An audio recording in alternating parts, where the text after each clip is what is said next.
Bienvenue, réalisons un parcours de toutes les parties de votre profil LinkedIn. C'est parti.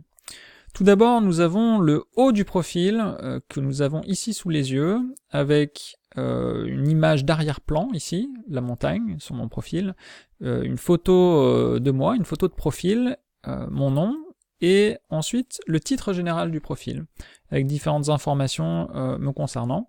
Notez que nous avons un onglet coordonnées ici, qui permet aux visiteurs de votre profil de premier niveau de voir un ensemble de coordonnées que vous pouvez souhaiter leur donner. Vous avez ensuite la rubrique info qui s'appelait anciennement résumé, dans laquelle vous pouvez développer votre offre. La rubrique tableau de bord n'est visible que de vous. Il n'y a que moi qui vois ces informations ici, et de même pour votre profil. Nous arrivons ensuite, si on continue à descendre dans le profil, sur la rubrique articles et activités. Articles, c'est les articles LinkedIn que vous pouvez publier, mais aussi tout ce que vous likez, partagez, commentez et publiez sur LinkedIn viendra s'afficher ici. La partie suivante, c'est les expériences professionnelles.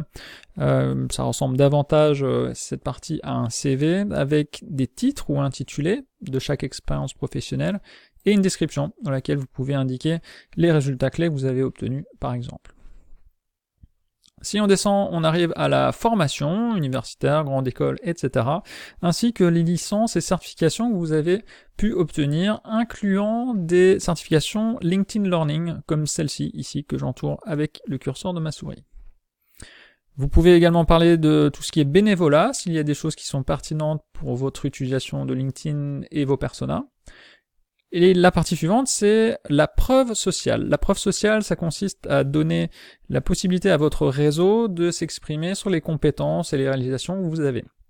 C'est très enrichissant, évidemment, pour des éléments de réassurance pour vos futurs clients. Alors, les compétences, ce sont des compétences nominatives, comme digital marketing, traduction, social selling, ici. Et vous avez, par exemple, 80 personnes de mon réseau qui ont validé que j'ai cette compétence ici. Et recommandations, ce sont de mini-lettres de recommandations comme celle-ci, qui viennent s'apposer sur votre profil et qui permettent de l'enrichir et de donner confiance également. La partie suivante, réalisation, est très riche, vous pouvez vraiment y mettre énormément de choses, comme vous le voyez ici. Ça va des projets menés, des publications, les brevets, en passant par les langues que vous parlez, les organisations professionnelles dont vous faites partie, donc vraiment très riche. Et pour finir, dernière partie, les centres d'intérêt. C'est vraiment tout en bas du profil, c'est quelque chose qu'on voit moins. C'est les pages entreprises, écoles et groupes que vous suivez ou dont vous faites partie. Et donc qui doivent idéalement être en cohérence avec tout le reste de votre profil. Voilà pour cette présentation rapide de toutes les parties de votre profil LinkedIn. Faites-en bonne utilisation et trouvez plein de clients. À bientôt.